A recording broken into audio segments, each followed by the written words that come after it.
எல்லாரும் கட்சி ஆரம்பிச்சதுக்கு அப்புறம் தான் ஒவ்வொரு வீட்டுக்குள்ளேயும் போறதுக்கு ட்ரை பண்ணுவாங்க.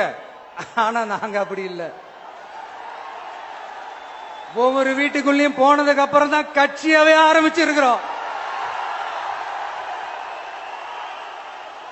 சரிப்பா, இவ்வளவு செஞ்ச நம்ம மக்களுக்கு நன்றி கடனா உன்னால முழுமையா செலுத்த முடியுமான்னு கேட்டா சத்தியமா சொல்றேன், என்னால முடியாதுதான். இன்னும் எத்தனை ஜென்மம் எடுத்தாலும் அந்த நன்றி கடனை என்னால தீர்க்கவே முடியாது. அப்புறம் என்ன மானாவுக்கடா நீ வந்திருக்க அதானே கேக்குறீங்க? மைண்ட் வாய்ஸ் கேட்ட மாதிரி இருந்து. வாழ்நாள் முழுக்க நம்ம மக்களுக்காக ஆதரவா துணையா நிக்கிறத தவிர, அவங்களுக்காக உழைக்கிறத தவிர எனக்கு வேற எந்த எண்ணமும் இல்ல. எனக்கு இப்ப வேற வேலையும் இல்லை. இனிமே எனக்கு இதுதான் என் வேலையே. என் கடன் இனி என் மக்களுக்கு பணி செய்து கிடப்பதே.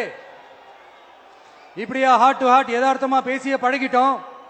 இதுக்கு மேலேயும் எனக்கும் மக்களுக்கும் இடையே இருக்கிற அந்த உறவை பத்தி நான் பேச ஆரம்பிச்சேன்னா ஒரு மாதிரி எமோஷனல் ஆயிடுவேன். அப்புறம் அதை கண்ட்ரோல் பண்றது ரொம்ப கஷ்டம். அதனால என்ன மனசார நேசிக்கிற நம்ம மக்களுக்கு ஒன்னே ஒன்னு சொல்றேன். இந்த விஜய் உங்க விஜய், உங்களுக்கான விஜய், உங்களுக்காக மட்டுமே இருக்கிற விஜய். உங்க கூட நிக்க, உங்களுக்காக நிக்க, உண்மையா நிக்க, உணர்வோட நிக்க, உறுதியா நிக்க, உங்க கூட பேச, உங்களுக்காக பேச, உண்மையா பேச, உணர்வோட பேச, உறுதியா பேச, உங்களுக்காக சேவை செய்ய உங்க விஜய் நான் வரேன்.